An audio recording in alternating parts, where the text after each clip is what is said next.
আপনি একটা ভালো জিনিস নিয়ে দাঁড়াবেন আর আমি আমার বাস নিয়ে দাঁড়াবো, বা আপনি এখানে তুলনা করতে পারেন যে একটা সুন্দরী দাঁড়ায় আছে আর আমি আমার বাসটা নিয়ে হানিফ বলবো নিয়ে দাঁড়ায় আছি, ওই সুন্দরী রেখে মানুষ আমার হানিফ দেখবে, এটা আমি গ্যারান্টি দিয়ে দিব। ছোটবেলা যখন ঢাকা থেকে আর কি বরিশালে যাইতাম তখন তো প্রথম পদ্মা সেতু হয়নি, জাহাজেই যাওয়া আসা। তো একদিন বাবাকে বললাম যে বাবা বাসে যাব। তো জালকাঠি থেকে আমরা ইগলে উঠি, যখন আমরা ফেরিতে উঠবো 6 ঘন্টা আমরা ফেরির জন্য অপেক্ষা করতেছিলাম কুয়াশার জন্য। ওই বাসের যে স্মেল, বাসের যে ইঞ্জিনে একটা তেলের যে ঘ্রাণ, ওই সারাটা দিন যে বাসের যে আপনার স্টাফরা ছিলেন তাদের সাথে যে একটা কথাবার্তা, তাদের সাথে যে ভালো লাগার একটা বিষয়, তারাও ফ্রেন্ডলি, তাদের সাথে আর কি রিলেট করে চিন্তা করলাম যে বাস একটা তৈরি করা যাবে। তখন 20 টাকা থেকে 30 টাকায় বাস কিনতে পাওয়া যেত। ওই বাস কিনতাম, কেনার পরে ওটায় স্টিকার করতাম ইগল। রাস্তাঘাটে যখন আপনি ক্যামেরা ধরবেন দেখবেন বাস নিজেই ওখান থেকে হয় আপনার জন্য হাত জাগাবে, ডিপার 2টা জ্বালায় দেবে। এটা তাদের একটা ভাষা, কারণ গাড়িটা তো দাঁড়া করানো যাবে না, ওটা তাদের একটা ভাষা যে না আমি তোমাকে দেখছি, তোমার জন্য আমার জন্য ভালোবাসা রইলো। তো ওইখান থেকে আর কি, তখন তো ছোট ওই জিনিসটা আমার কাছে, আমার মনে হয় আল্লাহ ক্যামেরা ধরলাম লাইট জ্বালাইলো, বিষয়টা তখন থেকেই ভালো লাগার। আমরা তো কাজের জন্য থাকি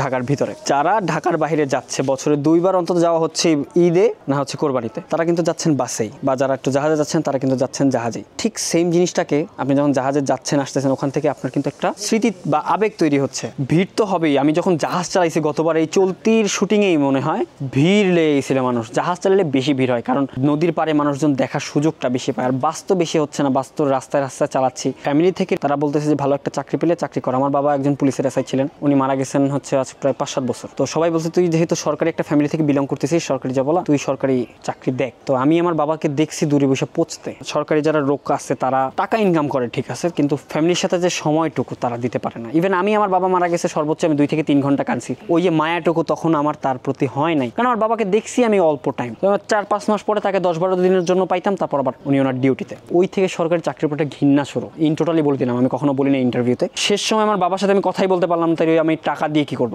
ওই থেকে আর কি না, আমি আমার কোম্পানি যতটুকু করব, আমি যেন এনি টাইম আমার পরিবারের পাশে থাকতে পারি, এনি টাইম আমাকে ফোন দিলে যাতে একটা মানুষকে অ্যাক্টিভ পায়, এই জন্য আমাকে বিজনেসটা ঘরে বসে তৈরি করা। প্রথম যে গাড়িটা ওটা বানাইতে আমার 7-8 দিন লাগছিল। বর্তমানে আমাদের একটা প্রফেশনাল গাড়ি একদম যেটা ছোট সেটা হচ্ছে 3500, আর যেটা একটু মিড সাইজ ওটা হচ্ছে আপনার 12 থেকে 14,000। প্রথমে আমরা বডি ডিজাইন করি, স্টিকারটা হিট দিয়ে বসানোর পরে তারপর আমরা 3D প্রিন্ট চাকা নিয়ে আসি। বাই দ্য ওয়ে আমাদের বাসের চাকা আমরাই বর্তমানে বাংলাদেশে ব্যবহার করি, এছাড়া অন্য কোনো ব্র্যান্ড আপনাকে এই ধরনের চাকা দিতে পারবে না। সম্পূর্ণ চাকা আমাদের ডিজাইন করা এবং আমরা 3D প্রিন্ট করে এইসব চাকা আমাদের বাসে ব্যবহার করি। এবং এটার মধ্যে থাকে হচ্ছে ESC, সার্ভো, ব্যাটারি, যাবতীয় লাইটিং সেটআপ। আপনি বাস দিয়ে ইন্ডিকেটর দিতে পারবেন। আপনি বাসের লাইটিং সেটআপটা আছে, এটার দরজা খোলে, এটার বক্স খোলে, মানে এভারেজ 12,000 টাকার মধ্যে সর্বনিম্ন প্রফেশনাল গ্রেডের দরজা বক্স সব ওকে সহ একদম অরিজিনাল বাসের একটা প্যাকেজ আপনি পাবেন।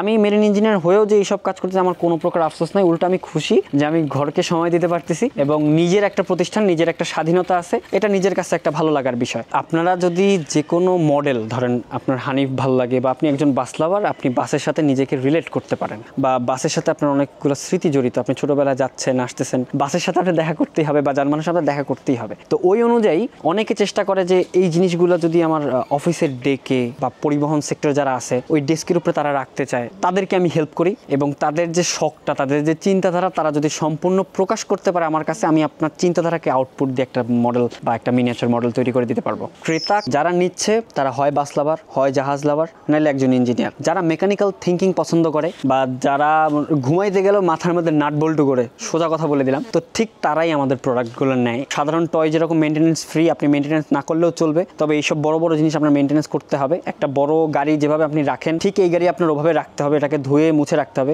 এতটুকু আমি শুধু বলে দিই, শুধু এই যে ভলভোর V9 আপনার কালারটা দেখতেছেন, এই কালারটার দাম 7,000 টাকা। অতএব এখানে যদি একটা স্পট পরে ওই 7,000 টাকার উপর দিয়ে যাবে, আর কিছু বলার নাই এখানে। আমি সবসময় চেষ্টা করছি যত চিপ মূল্যে পারা যায়, কারণ আমার কম্পিটিটর আছে, তবে তাদের থেকে ইনশাল্লাহ আমি একটু বেটার পজিশনে, কারণ তারা আমাকে বিট দেওয়ার চেষ্টা করে, আমি তাদেরকে না দিলেও চলে। বাসের মডেল তো ভিন্ন হয়, এক একটা লাইটিং ভিন্ন হয়, এক একটা সিট ভিন্ন হয়, কালার ভিন্ন হয়। মেইন হচ্ছে বাসের কালারটা ফুটায় তোলা। আমি চাইলেই বাসের কালারটা ফুটায় তুলতে পারবো না। আপনারা অনেকেই জেনে অবাক হবেন, আমরা ঢাকায় থেকে স্টিকার বরিশাল থেকে নিয়ে আসি। এই স্টিকার সবাই তৈরি করতে পারে না, এক একটা বাসের স্টিকার 2 থেকে 3 দিন বসে টাইম নিয়ে তারপর তৈরি করে।